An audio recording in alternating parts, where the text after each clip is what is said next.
Assalamualaikum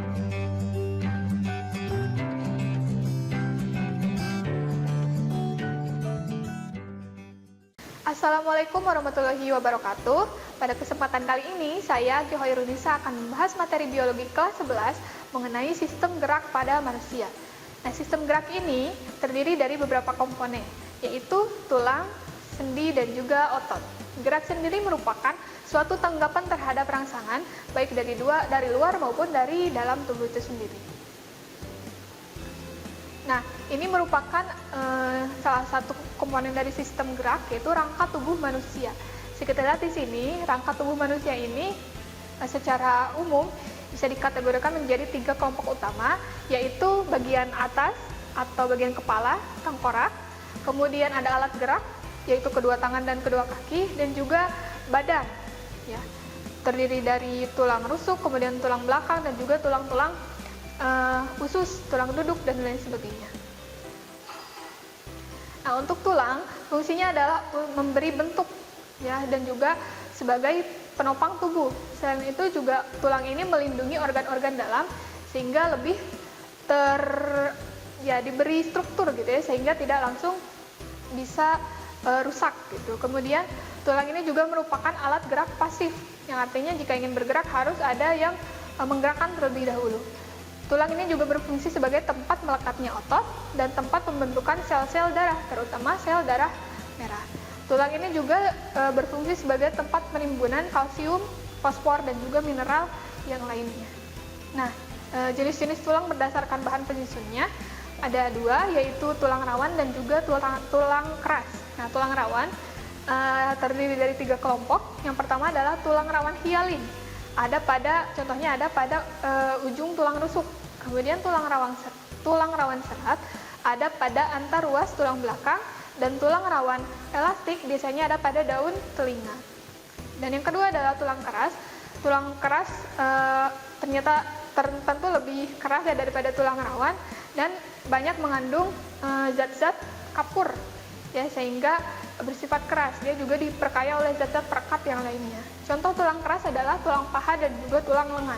Jenis tulang berdasarkan bentuknya ada 3 jenis, yaitu tulang pipih, tulang pendek, dan juga tulang tidak beraturan.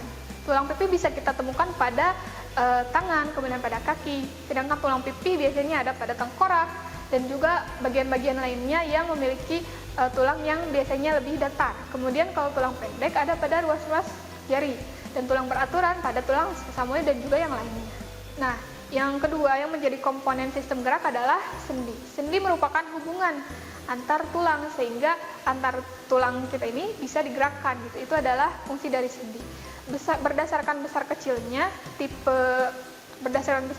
pergerakan gitu ya. Tipe sendi ini bisa dibedakan menjadi 3, yaitu sinartrosis, amfiartrosis, dan diartrosis. Kalau sinartrosis itu adalah sendi yang mati, artinya meskipun dia menghubungkan tulang tapi antar tulang tersebut tidak bisa digerakkan. Contohnya adalah sutura atau sambungan yang ada pada tengkorak kita. Kemudian amfiartrosis atau sendi yang bisa bergerak tapi dengan sangat terbatas. Nah, contohnya adalah pada antar tulang rusuk seperti ini. Kemudian kalau diartrosis, dia bisa digerakkan secara lebih bebas daripada diartrosis. Nah, ada beberapa macam, diantaranya adalah sendi peluru yang memutar ke segala arah, kemudian sendi engsel yang hanya bisa digerakkan satu arah, sendi pelana, dan juga sendi putar.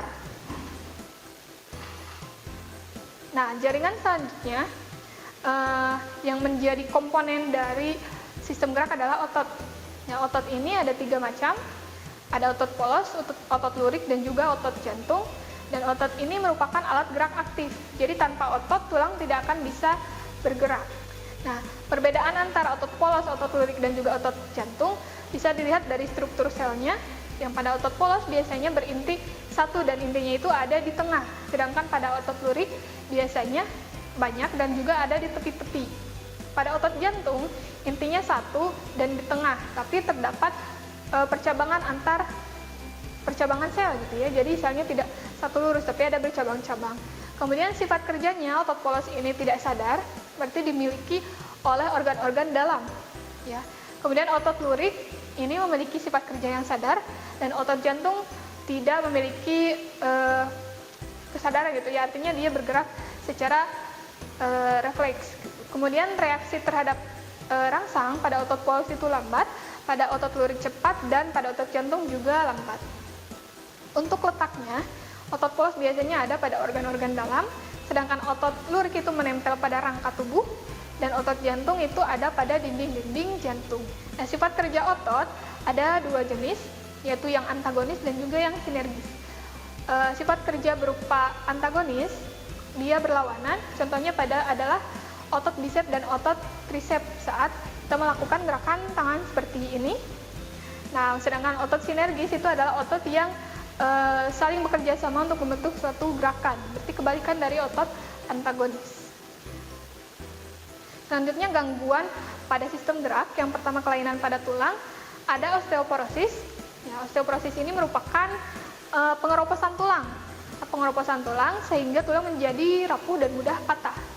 Yang kedua adalah fraktura atau patah tulang, biasanya diakibatkan oleh benturan atau pukulan yang keras. Dan selanjutnya adalah kelainan tulang belakang, ada 3 jenis, yaitu lordosis, kifosis, dan skoliosis. Nah, kalau cenderung membengkok ke depan, atau bisa kita lihat dia jadi orangnya menjadi lebih ke belakang ya, nah itu bisa disebut sebagai lordosis.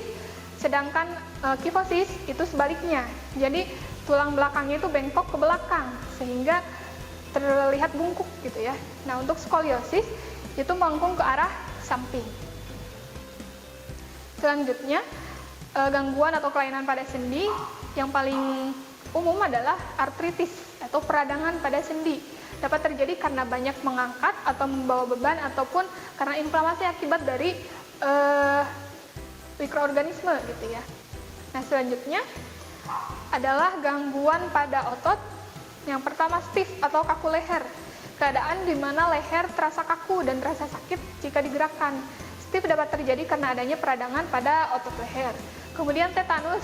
Tetanus adalah keadaan di mana otot berkontraksi terus-menerus sehingga otot itu menjadi kejang. Nah, tetanus ini disebabkan oleh bakteri yang disebut sebagai Clostridium tetani. Kemudian atrofi atau pengecilan otot sehingga otot tidak bisa berkontraksi. Nah, lawan dari atrofi ini adalah hipertrofi. Hipertrofi ini justru ototnya menjadi lebih besar karena terlalu sering dilatih. Biasanya terjadi pada binaragawan, yaitu adalah hipertrofi atau pembesaran otot. Nah, sekian saja untuk bahasan pada materi sistem gerak. Wassalamualaikum warahmatullahi wabarakatuh. Kunjungi sosial media lainnya seperti website kami di pkbmalkata.com, Facebook PKB Malkata Mananjaya, Instagram PKB Malkata _official. Dan terima kasih telah klik video ini. Jangan lupa like, comment, share, and subscribe untuk menunjukkan dukungan kamu terhadap channel ini. Enjoy the video, PKB Malkata.